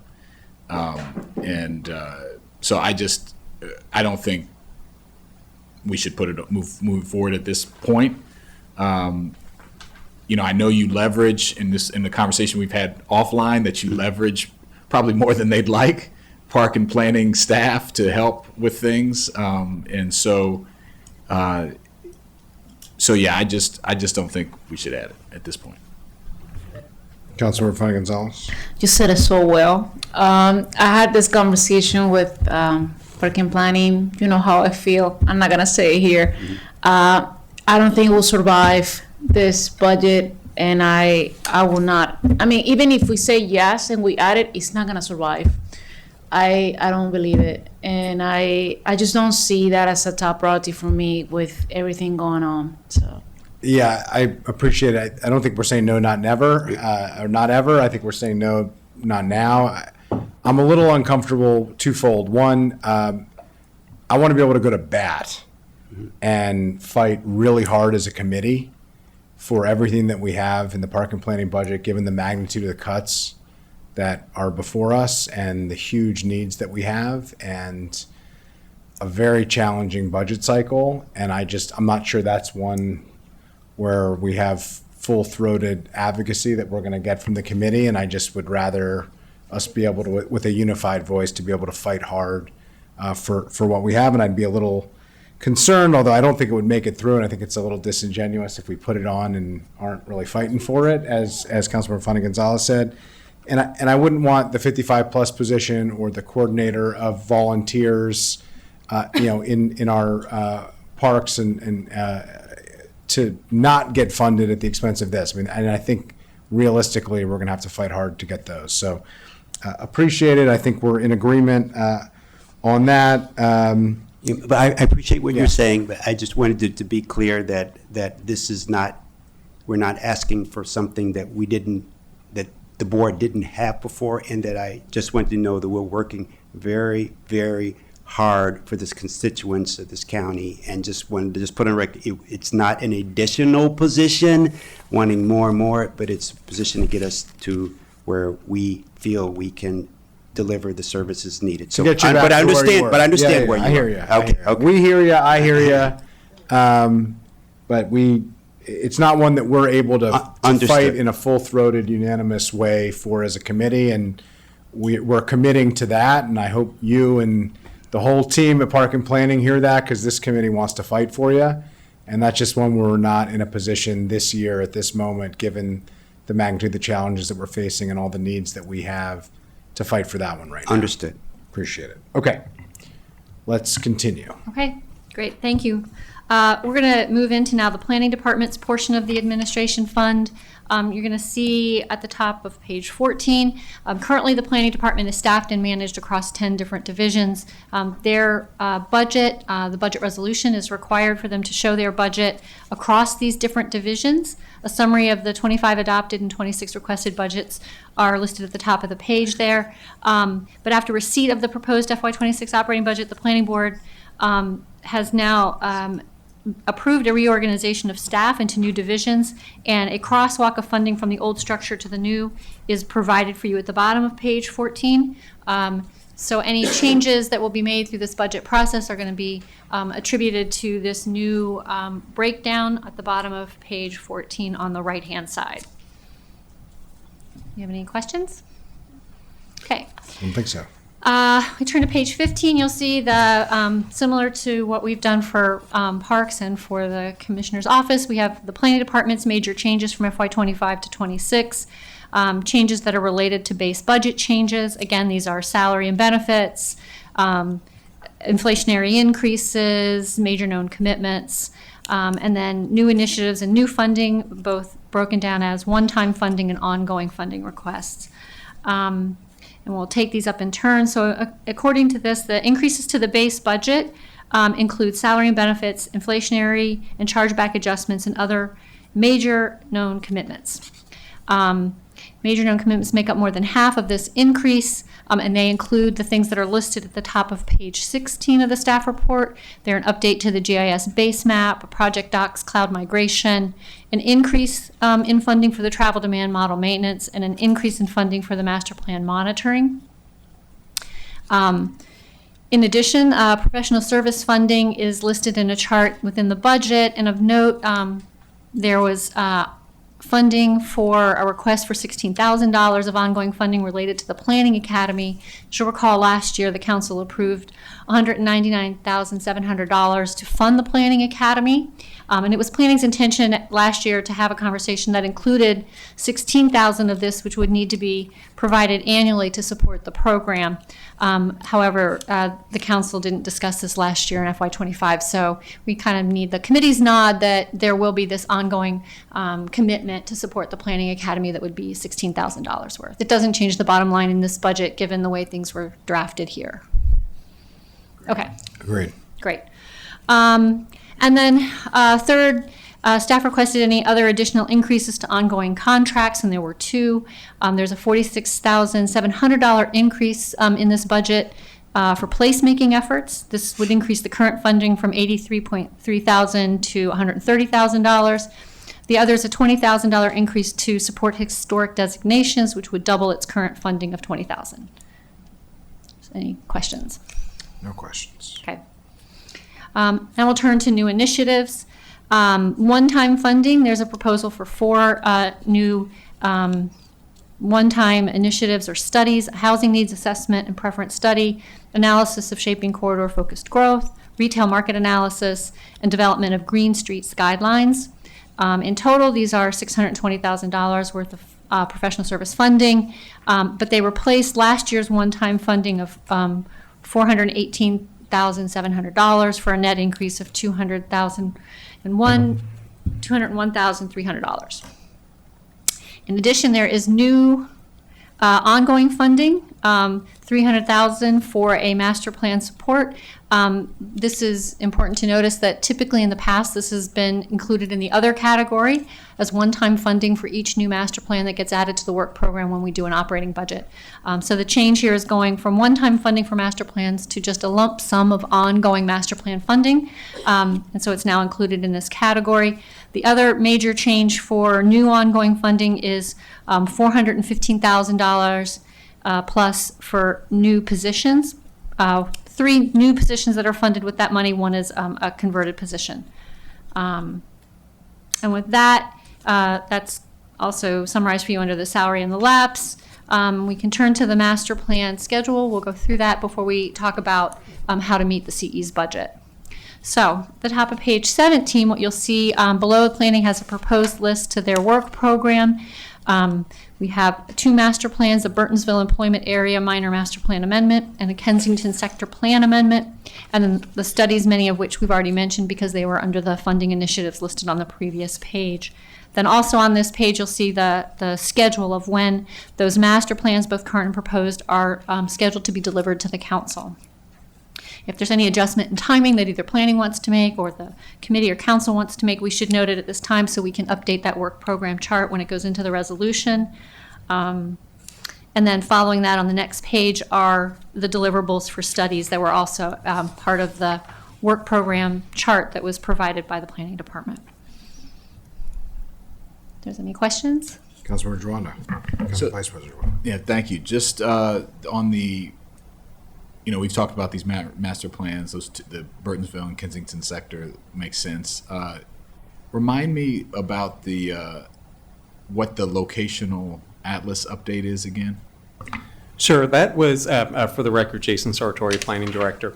So the locational atlas is kind of the precursor to the Master Plan of Historic Preservation. Okay. And so we have a number, it's in about 126, I think, sites that are identified on the locational atlas as potentially historic, and I think 13 districts on the atlas also, designated as historic. However, they're not protected and designated on the Master Plan for Historic Preservation. Some of those sites have been on there for nearly 50 years. And so what we're trying to do now is saying it's kind of like, in some ways, it's like a purgatory of designation. Mm-hmm. And we're saying we need to try to move these along. If they're on there, they can't be demolished. But if there is an interest in demolishing and rebuilding on a site, then it has to be brought before the board and then the council to determine whether or not it should be designated. So we're saying let's preemptively try to move some of these things along. That's actually something we added to our work program last year for no cost. It's something that we are continuing to do as we can. It'll probably take about 3 to 5 years with our. Got it. So our there's no existing cost staff. associated with that. That's No just, cost. you're just saying you want to continue doing, Yep. working through the list. Okay, I saw Ms. Yeah. Fallow kind of look up at me, so I'm assuming that's work that you're doing. Okay. Sure, and if she's giving any looks like I've said anything wrong, please invite her to come forward. I think I should have taken a picture. Or something. Okay, thank you. That was the question I had. Thank you. All right. Let's continue. Great, thank you. We are on page 18, and so now we're at the place where we will talk about the reductions to meet the executive recommended funding level for the planning department's portion of the budget. To meet the executive's budget, the planning must reduce their request by $862,509. Again, the department has identified savings and reductions, things we take because they can either reduce the scope of a project or prepay something. And the remaining of that is broken into 2 tiers of reductions that hopefully get either restored or placed on the reconciliation list. And I will turn it back to you for questions and planning. Okay, any questions before we turn it over to planning? All right. Great. Well, thank you. So we took a little bit of a different approach with this, and we were in a different situation than Parks was. So the county executive's budget, the impact that it has for us, essentially is a 2.5% increase.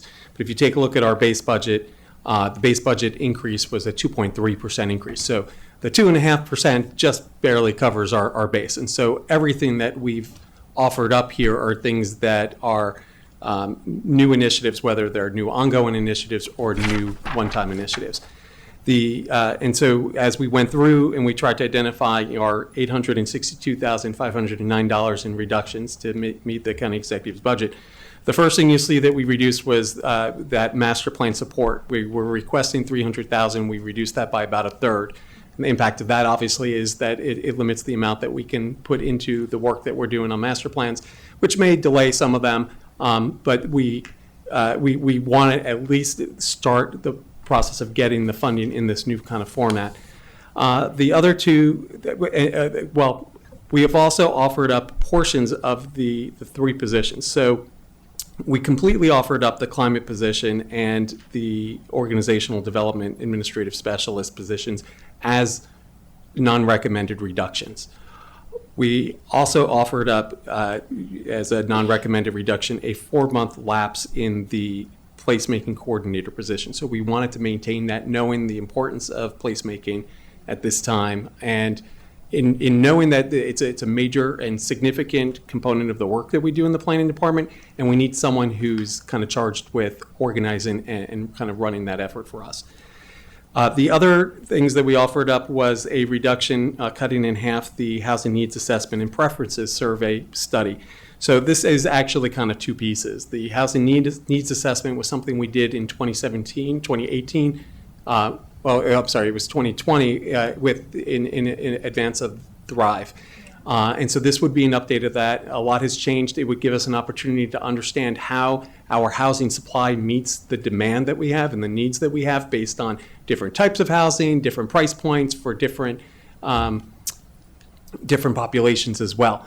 That is something that we believe that we can do in-house. It's just going to take us longer to be able to do that. And so we offered up $100,000 reduction there to be for us to take that on. What we can't do in-house really is the preferences survey part of that, which would be a statistically valid survey of residents across the county to understand their interests, their desires in types of housing, whether it's owner-occupied, renter, if they want, single-family homes, townhouses, missing middle types of homes, duplexes, multifamily, to really get a good sense of what the interest is in from our community. And so that was something that we were trying to maintain the funding for.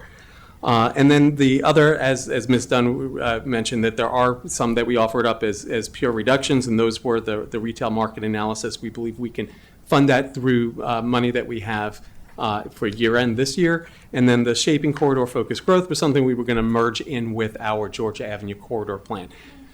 In terms of our desired restoration of those, our first tier would be to fully fund the master plan support line. And as part of that first tier, we were also asking for restoration of 8 months of funding for the 2 additional positions. So as part of what we offered up as a reduction, we offered up 4 months of the placemaking position, but we wanted to maintain 8 months of that so that we can get that position. The others we had offered up completely. As part of our first tier of restoration, we were asking for 8 months of those 2 positions back so that we can get those positions, and at least for the 8 months for this first year. And that, I'll leave it there. We can go into more detail. Essentially, the second tier is restoration of everything else other than the things that we've completely foregone. Okay. Any questions, comments from colleagues? Councilmember Fani Gonzalez. We're gonna start shopping things, right? Okay. So I will say, I laugh? yes, I was. You're only chopping what we're adding, so I don't want it to seem, we gotta be careful of our language. Oh no, I'm keeping here, it but real. We're full-throated support, whatever we decide to do here. Councilmember Fani Gonzalez. I would say I completely agree with the tier 1. That should be part of the reconciliation list. No, okay. At least the master plan support, it's a must. I would say that one. Okay, if I had to pick one, that would be that one. And I would challenge you and say that under tier 2, I think that the housing needs assessment is very critical. I believe so. I will put that under tier 1, but that's just my view. I think we need to update what the trend is and what people are looking for. I think that's important information, especially if you add in it the whole discussion about creating more housing for people of all abilities. You know, I don't think we're doing a great job as a county analyzing that and seeing the need of creating more housing for people with disabilities, especially understanding that our senior population is increasing. So I'm seeing this as with that perspective, and I think the housing needs assessment will fall into that. So tier 1, number 1, and then under tier 2, I would place the housing needs assessment up under tier 1 and add it. That's it. Appreciate it. Could I just ask for clarification? So the housing needs assessment appears to me to be reduced in both the alternative 1 and alternative 2. Could you just clarify the difference on that item, just because it was specifically cited, just so we understand? Because I see in the sorry. non-recommended cuts, it's listed as 100,000. 100,000 is the cut or the cost? So the cost for the total project was 200,000. That's what I thought. And And it cuts it 100 in was for half. the needs assessment, and 100 was for the preferences survey. So what we had offered as a non-recommended reduction was the 100,000 for the needs assessment, maintaining the funded. Yeah. Right, so the 100,000 that you see under the tier would be taking them back to the 200,000 that was initially in the budget as it was sent over. But as they've just explained, they retained 100,000. That piece is to really go for the survey. The other 100 that they've cut by is really where they now can expect staff to take on that workload. It would slightly delay it, as the director here has mentioned, but it would still allow them to do it in-house. So that's sort of the difference. Was that clear? Yes. Okay. So, Well, I would just make one other Please. comment for you. So you had on tier 1 the delay in hiring these 2 positions. An alternative to that is because that commits the county and the council to further funding those positions from now on at almost $500,000, at $400,000 annually. An alternative would be just to fully fund not fully fund, but fund the placemaking coordinator position that they put as their highest priority of their 3 new positions at 8 months. yeah. So I think there's a couple different choices I'll just throw out that we can consider, and I want to hear from Councilmember Jawando also. These are just options. We don't have to, it's not a you get what you get and you don't get upset scenario for the parents in the room, or that I use for my nieces and nephews. We can pick and choose here. If the goal is to fully fund the housing needs assessment, you could do alternative 2 and add in the funding for the, housing needs assessment for that cut. I mean, that would be a one-time expense. It wouldn't add to the ongoing, but it would address that issue. So I would just, put that out there. That would be another alternative that would have an upfront cost, but wouldn't have the same ongoing, funding new positions aspect to it. So I would just put that as just something for us to think about. I don't even know where I'm going to land exactly, but I don't want us to get too rigid here into, we have to pick among one of these options. Ms. Dunn has come up with another alternative saying, don't delay 2 positions to encumber us to the full annualized cost of both positions in the out years, which is a significant ongoing cost. That's the biggest difference here between alternative 1 and alternative 2, is the $415,431 in additional ongoing cost opposed to $133,957. I mean, that's a big difference.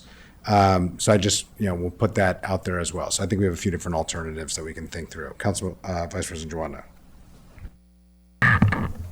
Just to go back to the point you made, the thing that was happening that will continue to happen, that was the housing needs assessment that you're doing in-house, or that's going to happen, it just happens slower. Right? Exactly. Okay. Just want to understand that. So, so I think if you think, we're glad we're not in a similar situation as Parks, what was recommended covers The base. the base, which is great. So we're in a different context here. Yep. This is all gravy or sprinkles or, what other things that you want to do to expand service or speed up or. I think people like sprinkles. Yeah, sprinkles are good. Okay. Sprinkles. So the master plan support, I'm assuming that's contractual, like consultant services. Yes, it would be, work, in some cases, it's doing some additional analyses that we do for master plans. A lot of them tend to be transportation ones. We've done ones that are like parking analyses, some real estate analyses. We've done, we use that for ensuring that our outreach and engagement efforts for a master plan are appropriate for the area as well as sufficient in terms of the amount that we do. It's translation services, it's other different events and things that we'll do related to master plan. And that's your number one priority. Certainly, yeah, establishing that. And just maybe for a little clarification, that what we've sent as our non-recommended reductions would not include the 2 positions, the climate and the organizational development specialist. It would maintain funding, the 8 months of funding for the placemaking position. That tier 1 of restorations would restore 8 months of funding for those 2 other positions was what we were asking for. And commit you. And yes, and it commit to ongoing It would funding. commit to ongoing for then all 3 of the positions. Yeah. So in the current budget, you've already got the 1 position. In what we've not reduced. And you've not reduced. the Yes, 1 we do have the position. 1 placemaking position that would be the ongoing, which is. So that's important to understand Right. too. Yeah, that's why I wanted to make sure that was And I clear. appreciate that. Yeah. And what is the ongoing cost of the master plan support? That would be $300,000. That's is the what- yeah. $300,000. Essentially, that would be the ongoing, when we look back at how much we tend to spend on our master plans on an annual basis, that is pretty consistent with where we are today. What you are, okay. Yeah. So that's over, so you spent around that, what's the plus up? That's just what you're spending. You're just saying we need that because that's what we're spending. That's what we do today. So so for example, in our FY25 budget, you approved $155,000 for the Georgia Avenue Corridor Plan. Right. That was one-time funding for the Georgia Avenue Corridor Plan, and that goes away. Right. So what this would do is essentially create, the $300,000 on an top of annual that. basis. Well, it would, because the 155 for Georgia Avenue goes away, it doesn't exist in FY26. Could I just add, so this was a conversation, I just want to give context because we talked about it last year a little Yes. bit, just to remind us of it. I know we're all having a little bit of deja vu on some of these budgets. So one of the things that I have raised last year and that we had discussed as a committee was this issue where we were funding master plan by master plan, item by item, and we were treating them as if it was new work. But the idea is if it's a no enhancements type of budget, or a limited enhancements type of budget, the core function of maintaining the work that the planning department does, which by nature, when one master plan ends, another begins. That's the nature of the work plan that we've asked them to do. It's not treated in the same way in their budget. And so they've essentially have changed the way that it's viewed, as opposed to saying, this is a project-based budget item. This is master plan support, which is a core function of what we do. It's not a new program per se, but each master plan is a different master plan that has, different support. So I just want to, it would be like DGS, which we took up in government operations earlier today, has contractual services, or Office of Labor Relations. They have their contractual support for collective bargaining. Those are entered into on each bargaining negotiation, but it's not a new function. It's the same function. It just happens to be a different contract. Yeah. So I just want to give that was the content. That is a change from how we received it in previous years, and it was based on the feedback that essentially we gave to them. So I just want to give that context. No, I appreciate that, and I think another part of that discussion has been, that I've raised before, is just our reliance on consultants versus in-house versus reliance on consultants, and there's a balance to be struck there. There's expertise. You've described some of the factors. I will say that there are, these two plans for this year are smaller plans, so. I do agree with the shift to making a yearly pot, not making it master plan by master plan, but maybe we can ramp our way up. Maybe we don't do the whole 300,000, but we do some portion of it, and then we can come back at another year. Do you understand what I'm saying? I hear what you're saying, and I would counter that it doesn't necessarily mean that they're less significant or involved efforts in terms of the engagement that we want to do and the issues that are involved. And so in Burtonsville, we're probably going to do some scenario planning to try to understand the recommendations that were in the Fairland Plan from 1997, that haven't been realized. What are some different scenarios, and just preparing those and doing the analysis on those. It costs money. In Kensington, we have a lot of historic resources that we are looking to kind of weave into the recommendations that come out of this plan. And so that kind of has a certain level of sensitivity that will raise some issues. And I completely understand your point, and we've heard it from others. Councilmember Fanny Gonzalez has also raised concerns in the past about the amount of consultant services. And I want to highlight, and this is a good opportunity for me to do this, and we've talked about this before, but we talked about former staffing levels. In 2010, the planning department had 182 positions. We today are 29 positions below that. But we are expected and asked to do a lot more than we probably were doing in 2010. And so if we had more staff, there's some of these things we wouldn't need consultant services for. Some things we would still need. We're not going to hire 15 people to go door to door for a master plan that we might do once a year. But there are some of these things that are ongoing things that if we had the staff, we wouldn't need the consultant funds for. No, I appreciate that. And just so I'm clear, the requested increase was 300,000, but the tier 1 restoration is 96,000. So that means you already would be taking 200,000, 204,000 over. Yeah. So we're not talking about you're not going to have this bucket of money. You will. It's just whether you have 300,000 or 204,000.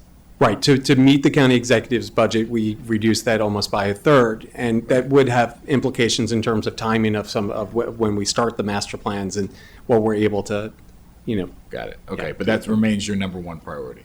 Yes. Okay, so I would suggest what I would say is that we just include that. Yeah. And give it the best shot. I think that's the core function of what you do and what people expect you to do. Meaning alternative two, or I'm just trying to understand. Yeah, that's a great question. Whatever alternative. I'm looking at the sheet. Okay, I'm looking at the actual chart. Let me go to the. Yeah, are you on 20 or? I'm in the. I think alternative 3, isn't it?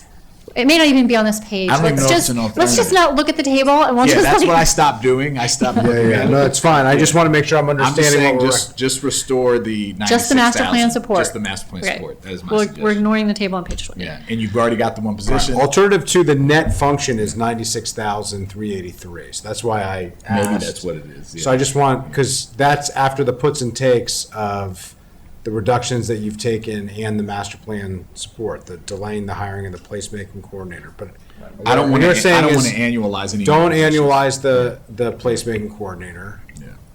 So we're out on the placemaking coordinator. I think the question would be the housing needs assessment that Councilmember So Funding no Gonzalez. positions, no new positions is what you're saying. Yeah, I'm saying no new That's what I'm positions. saying. That's what I'm saying. Other than the one that you've already got that was included, but So you're that's trying to all, extend so it. that's effectively alternative 3, which is $100,000 on the reconciliation list and no ongoing commitments.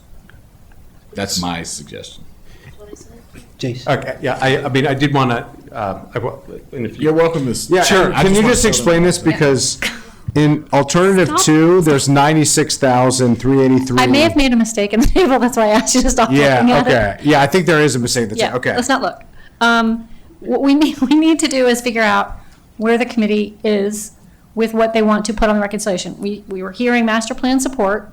We need to get clarity. I want to ask All clarity right, from we're the not going to director. fund, I think we're going to move away from funding new positions. We want to support your top priority, which is master plan support. And there's a question that I think we need to reconcile on the housing needs assessment. And I just want to hear from you of what that leaves out and what Okay. issues we've just created. all right, well, and just to clarify, our top priority was getting that position. That's why we didn't offer it up completely. We maintained 8 months of funding for that position in our, right, so what we offered up was a 4-month lapse in that position, and then The placemaking coordinator. the placemaking coordinator. So when I was asked about what our top priority was, I was of the things that were on our non-recommended reduction list. Like, if we could forego the 4 months of that position, that's fine. I'm sorry, Yeah. and part of that's my fault. I should have paused before we started this and said the decision the committee needs to make before getting into talking about these reductions is whether you are on board with these 3 new positions. Because the way in which planning has structured their reductions assumed that the committee approves these 3 positions, and in particular approves the placemaking position because it only included reducing its salary by 4 months. Got it. Rather than like, the position is approved, not approved, it goes on the list. So I'm sorry that it's caused part of this confusion, part of that's my fault, part of it's just, What's the annualized cost of that position? That's your highest it's priority. 133,000 about, I think. Just under 134. Okay, so for me, I'm in the kind of either or category. I don't, if you're saying if you wanted to the master plan support above at the 300,000 level, or do you want to do the person? That's what I would ask. Sure, so, yeah, our preference would be to get the position, even if that comes at the expense And I of would cutting support the you master getting the plan position support, then. that by a third. Yeah. It was the 93,000. That's why we put the 93,000 on our reduction list, but maintained the position for the 8 months. In the interest of doing what we've been Yeah. successful in doing up to this point of trying to reach a consensus, could I make a suggestion, recommendation? In the spirit of where I think all of us are of, we want to give some deference to you to say what your top priority is and to be able to advocate for it, recognizing that there are competing dynamics and we're not going to be able to fund everything. So there's consensus on that. We got to figure out what that means. If we take you at your wanting the placemaking coordinator as your top priority, if we make that a 6-month lapse instead of a 4-month lapse, number one. Number two, if we do the master plan, you had it at 300,000? Yeah, that was our request. Yeah. If we lower that to 200,000, Well, they're at 204 now with the.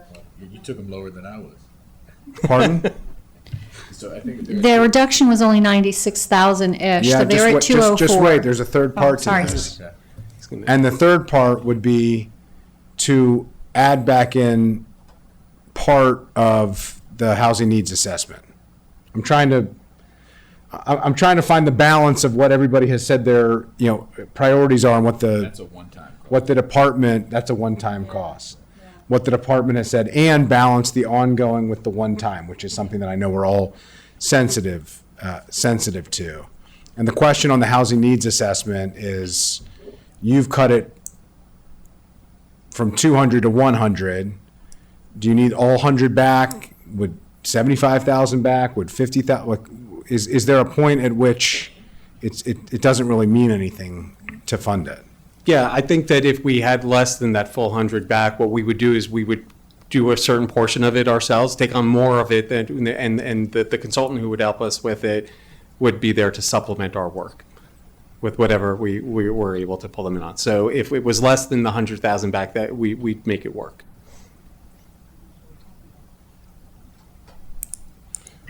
How much are we talking about here? Like 50K? If we had 50, if we were trying to balance all of this, the 50. If we did 200, I mean, Sure. would this seem, you tell me if there's a Yeah. different way to arrange this that would better reflect what you would consider to be department priorities. Sure. And then we're gonna have to decide. I'm just putting this out there to colleagues, and I'm trying to take in what colleagues are saying. But, if 200,000 master plan support, which would be an ongoing item. Yep. That we would, keep. 50,000 for the housing needs assessment that would have to be supplemented with, in-house staffing time, et cetera. Restored back from the 100,000 that was reduced. And then the lapse of the placemaking coordinator, planner 3, at a 6-month lapse, as opposed to a 4-month lapse, which would save another 20, adding an additional 2 months of lapse. Right.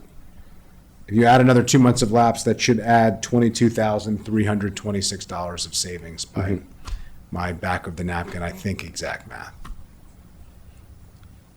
Yes. So would that reflect what your priorities would be within the framework of what we're talking about? Yeah, certainly. I mean, a big priority is getting that position, even if it means that we have to wait 2 more months before we can fill it. The knowledge that we have the position is good. And, with the master plan support, it may, it'll impact the timing of when we start some of the master plans, and then getting the additional $50,000.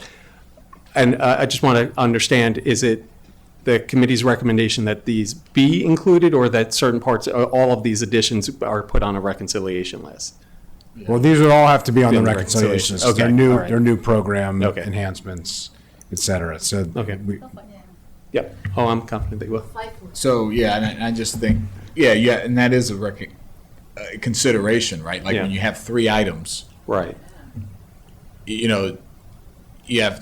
there might need to be some communication from your side where if you only got 2, you may get all 3, but you might not. That's just something to think about too. So I just want to get a little clarity on the master plan support piece of this. What's currently on the reconciliation is $96,000. It's ensuring that they have in their budget over $200,000 currently for master plan support. So maybe that wouldn't be an item, right? So that would So just, we just take off the request for the Yeah. additional 96,000 and leave them at 204,000 that's yeah. already in the So then it budget would that we're only be not 2 really items. considering Yes. at this moment. Okay. yes. Okay. Okay. And it's then 2 we'd have the items. placemaker position, we would be adding 2 months of lapse Right. to that, and then the 50,000 for the housing needs Yeah. assessment. that sounds fine. It's actually a Yeah. very small ask, yeah. Yeah, it's a Yeah. very small ask, and I think this committee can fight hard for it, right? Okay.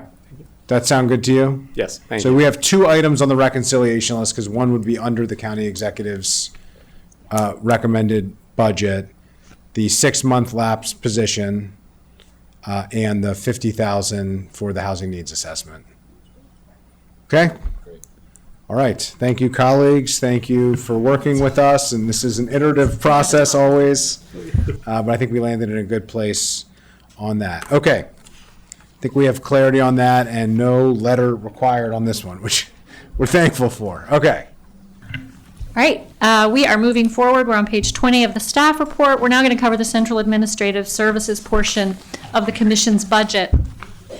And the central administrative services, as you know, it consists of several departments and units that provide corporate administrative governance and support for the agency as a whole, both for Montgomery County and Prince George's County. The Montgomery County portion of the proposed CAS budget after chargebacks is about $13.6 million. This is an increase of almost $700,000 or 5.3% over the FY25 adopted budget.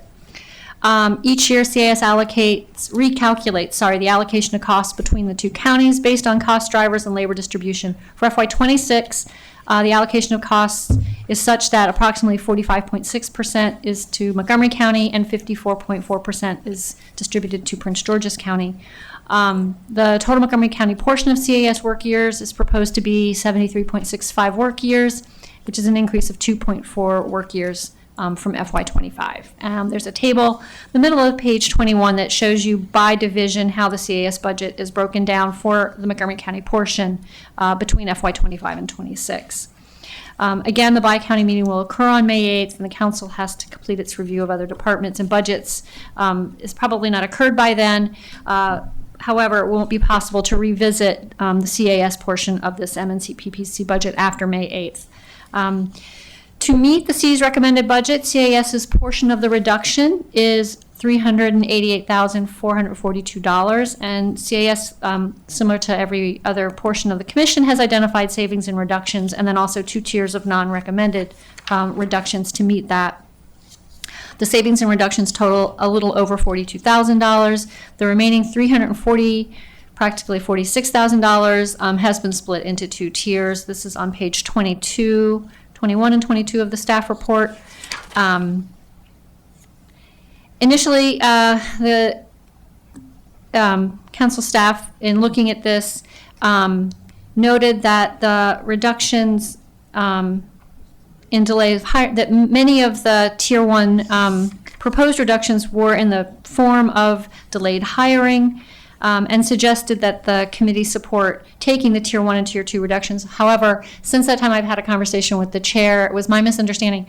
The 3 positions, the executive director hiring, the administrative assistant hiring, the payroll manager hiring, all those first 3, tier 1, A, B, and C, are current positions that they were simply going to push out the hiring for to meet the county executive's recommended budget, which is obviously a difficulty if you're waiting to hire people this long, and they are open positions and they're funded positions. I had interpreted them as new positions, having been working with the planning budget before looking at this one. My mistake. The only new position in their tier 1 reductions is the hiring for the senior auditor. And so with that, council staff would recommend the committee support actually at least considering retaining some of those, replacing on the, well, you'd have to restore. So this is the one that's a little bit of an odd animal compared to what we've just been talking about. You can't put anything on the reconciliation list for CAS because we don't have an opportunity to come back. There is no it. reconciliation list for this. We negotiate with Prince George's County on this. We have our bi-county meeting. Ultimately, this is a signal to essentially the council president. You know, we signal to the council then gives our signal to the council president, and the council president negotiates with the chair of Prince George's County, and ultimately we have to come to an agreement before we have the bi-county conversation on that. So we do have to figure out where we're going to land on this. Question on the 6-month, 4-month, and 3-month lapses for executive director, administrative assistant, and payroll manager. Is that the timeline that you expect to take before a new person comes on board? I mean, an executive director is a high-level person. I assume they're not going to give 2 weeks' notice and leave a job and come to a new job. So is this just a more realistic expectation for when these jobs are going to start, and this is what the actual budget will look like, or is this you're going to delay the hiring process? So when you start, but one of the things that, you know, we've Bill Spencer's here. He's the acting executive director. Right now, we've hired a consultant to look at the executive director position and make sure as we go out, we have the right roles and responsibilities for that position, okay? So we've So hired. what's the time, I mean, this is Yeah, this is the but- question. yeah. What's the timeline for the search? Yeah. Has it commenced? When are interviews? How's Okay. that process looking? Right. So currently, we were reviewing I'll answer your question directly. For the record, Bill Spencer, Acting Executive Director. We're undergoing a current study of the roles and responsibilities and of the structure that we operate under. Expect that'll take about 4 months. That's underway currently. Then probably at least another 2 months after that to hire an executive director. So we plan that it will be about 6 months from now. All right, so that's not a reduction. That's a realistic expectation for the timing. Correct. Okay. So we'll definitely take the 6-month lapse because that's, just real of what's happening. How about the other two positions? The other two positions are very critical. The administrative assistant position is responsible for the proper completion and dissemination of petty cash requests, employee time cards, mail, and overall customer service to the executive office building, and also supports the 3 policy positions that are engaged in high-level critical work in setting out procedures and overall commission processes. So who's doing that now? No one is doing the work of this position and supporting all of that work. So who's The work- handling, overseeing the petty cash? We have temporarily. No, go ahead. No, you're saying, okay. The duties have been Yeah, dispersed. please hear your microphone. And for the record, Terry Charles, Corporate Budget Director, as Mr. Spencer was getting ready to share. The duties that he listed have been, if you will, temporarily reassigned to the existing staff, but it has been at the detriment of them actually being able to focus on their direct policy-related work. Again, we're talking about administrative work, so they've had to try to learn the particular processes in order to get the transactions, if you will, through operationally. So it's not an So that would effective way continue to. what's happening now for an extra few months. Right, it's Okay. not an effective way Got to. it. How about the payroll manager? Who's doing that work?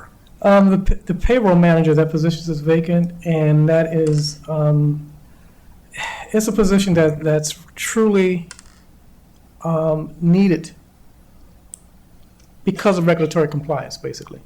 And let me answer your question. They have staff that is working to try to fill the gap, but not effectively, okay?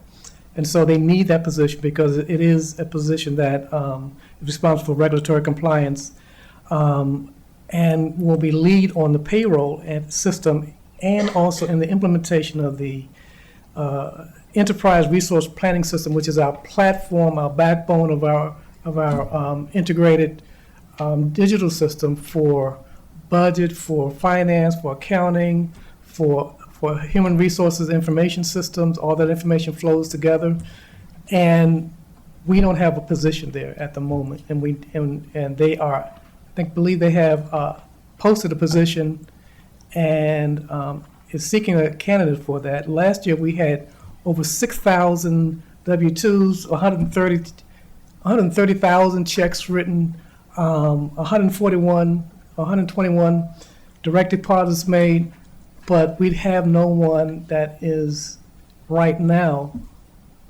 in a position to ensure that there's regulatory compliance with all of this. Okay, so I'm going to suggest we strike 1B and 1C and keep all the other reductions, recommended reductions. Okay, that's what we're going to do. With unanimous agreement among colleagues, we're going to not accept 1B and 1C as recommended reductions. So you will not be, if this goes through ultimately, will not have to delay the hiring of those 2 critical functions.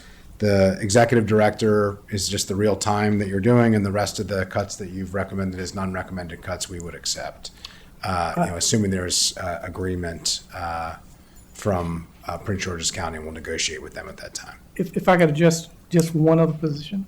if you'd allow me. Okay. And that would be the 1E, which is in order to be good stewards of the public's funds. That position is a state is required by state to ensure public accountability by preventing, investigating, and reporting instances of fraud, waste, and abuse. And yes, there are people who are doing that now. However, there's been an increase in the request from the departments to ensure that we look at their processes and ensure that someone is handling the investigations that are required and needed that they are seeking. And so because of the increase and to ensure that there is no fraud, no abuse, no waste. Is that, I mean, that's 1F, not 1E, I think, but that person makes $65,000 as a senior auditor? It seems unlikely. No, it's not. It's delayed by 6 months, so that's half. Yeah, so doubling 6 months would be 12 months, which would be the annual salary. I'm just making sure I'm understanding the math. The bi-county aspect. Oh, so then it's double that because it's the Right. bi-county and we're splitting it. Okay, Correct. thank you. All right, so that's 130,000 position. 152, actually. Because it's not an even split. Correct. Yeah. It's, yeah. Put it back, okay. All right, so we'll add that back in as well. It's a state requirement. So we won't accept 1F, we won't accept 1C, we won't accept 1B. We will take 1A, 1D, 1E, and 1G. Okay? Okay. All right, thank you for working with us and for the clarity and for being here today. All right, we'll unanimously send that to the full council. If they agree, the council president will negotiate with the Prince George's chair. Great, thank you. All right, we're going to move along. The next one is section I. It's on the bottom of page 22. It are the fund balance policies. This is about the special revenue funds. Again, this is similar to the other ones you looked at earlier. We provide all the information on these because they need appropriation associated, but they tend to operate on their own. And the information for you on their expected revenues, their expected expenses, projected end-of-year balances are all on pages, I think, 22 through 24. The only other thing to note here was that in FY26, the Commission asked for a $1.5 million transfer for the administration fund to support the Development Review Special Revenue Fund. And the executive supports this request, and it would be just part of the appropriation, but does not impact the operating budget. Okay? Okay. Now we'll move on to amendments to the FY25 through 30 capital improvements program. You have 2 items under this before you, and then we have an addendum for today related to state aid. So the first one is a revised affordability reconciliation PDF. On March 14th, the county executive transmitted to the council a package of CIP amendments. And in that initial sending of recommended changes, I think the committee's already reviewed a change to MNC PPC bond funding of $24,000. The council received a second set of amendments, a revised affordability reconciliation PDF, which reduced GEO-bond funding by $2 million, $1.5 million in FY26 and $500,000 in FY29. And the planning board met, and there's it's attached in the packet their response, which is basically a request that the council reject the CE's recommended $2 million reduction in GEO-bond funding for the commission, which they attributed to the Wheaton Regional Park PDF affordability, or PDF. I have a table that's on page 25 that shows the other projects within the commission's portfolio that received GEO-bond funding. You can see very few of them are large enough to support such a large cut, and some of the ones that could also be considered really do look at level of effort work for the county. So with that, I'll leave it to questions for the Parks Department. Any questions from colleagues? Anything you want to share with us? Obviously, there's quite a bit here in state aid, which is great. We really appreciate all the work that our state partners and, we're lucky to have a chair of the Capital Budget Subcommittee and have advocates who work really hard for us. Delegate Corman in the past has worked very hard among others. But let me turn it over to you to discuss. Yes, thank you. So we were very surprised because, as I think that I have shared previously with some of you individually, and maybe also during my semi-annual report, we had been in frequent communication with county OMB staff during the CIP process during this off year. So we were surprised to find at the same time that we got our operating budget request that we had also been told to cut $2 million worth of GO bonds, with $1.5 million coming in FY26. And really the only place to go for that funding is unfortunately the Wheaton Regional Park PDF. Now, we did, and this is something that I wanna clarify. The $3 million grant that we received from the state, which we are so grateful for, is specifically for the Wheaton Action Sports Park. The $1.5 million in FY26 is to implement some other aspects of the Wheaton Regional Park Master Plan implementation that are preparatory to being able to build the Wheaton Action Sports Park. So without that $1.5 million, we can't quite get to the $3 million that we need for the Wheaton Action Sports Park.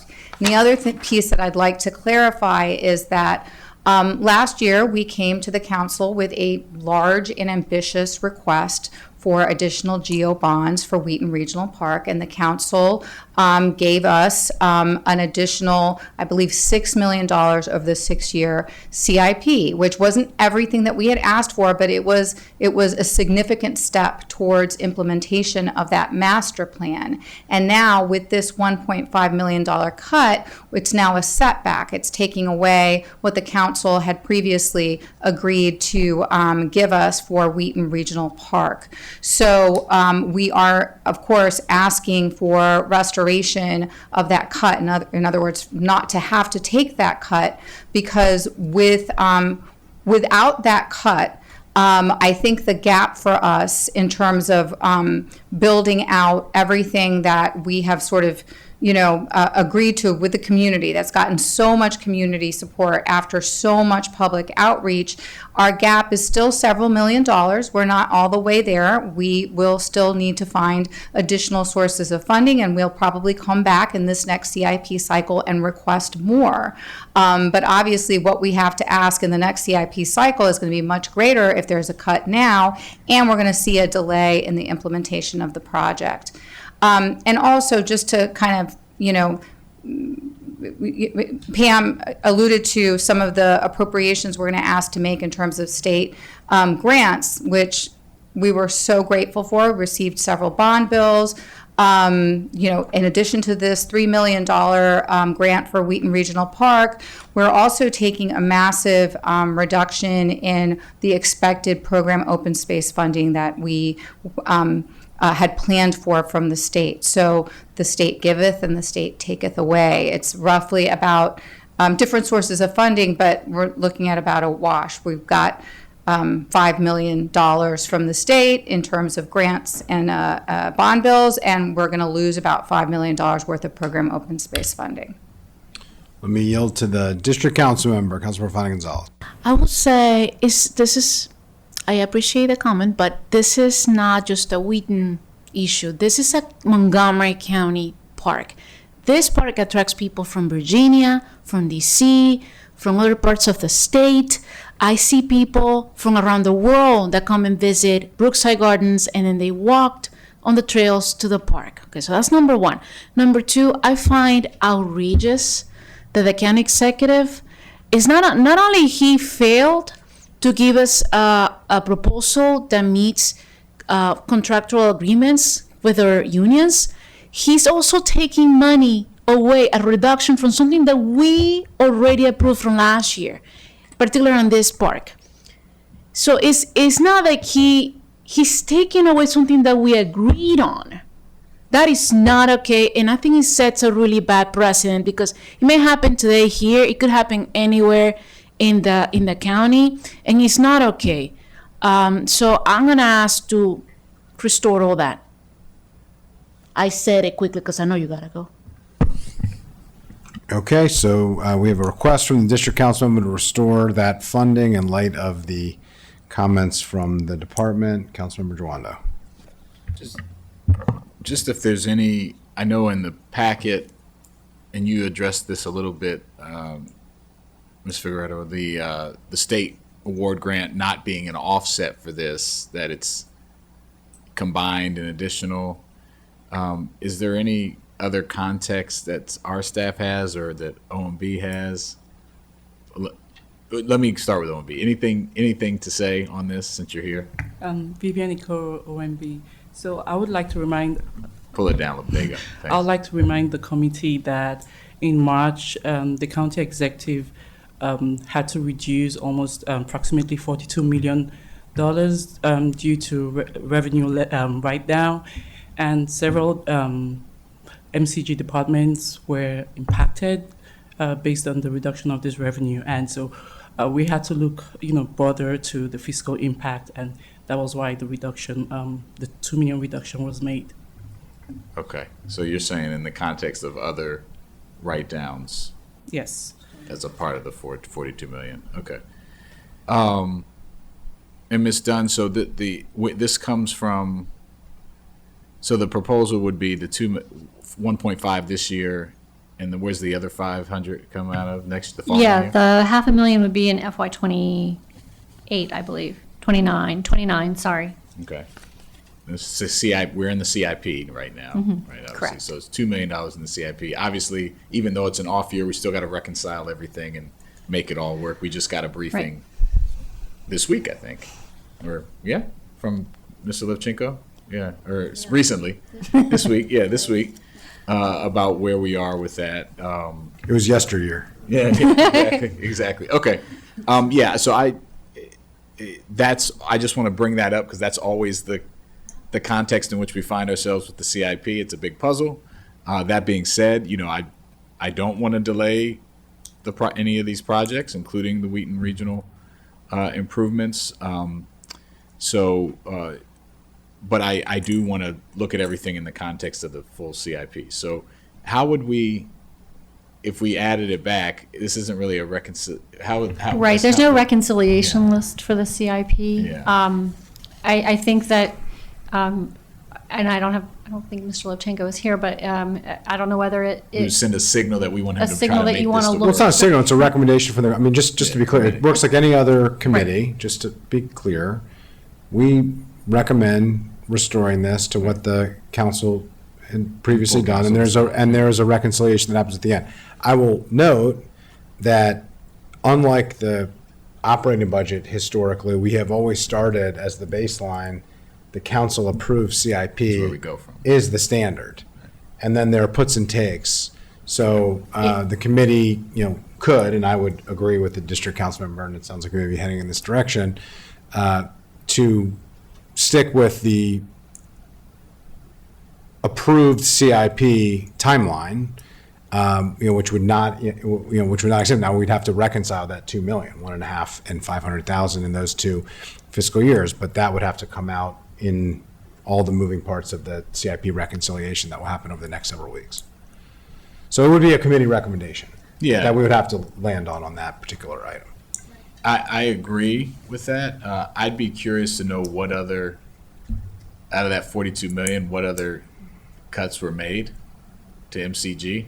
I don't know if you have that. You probably don't have that right in front of you, but I would. No, I don't. I'd love to see that before we get to the end. Yeah, that's part of what came up. That's going to be all, just to be clear, that will all be part of the reconciliation because we do start as the baseline of the council approved CIP. And then there's the executive's recommendations, and there's the committee recommendations, and then there's the reconciliation process. So that That'll come out. Be part of it. So I'm fine with the committee recommendation to restore.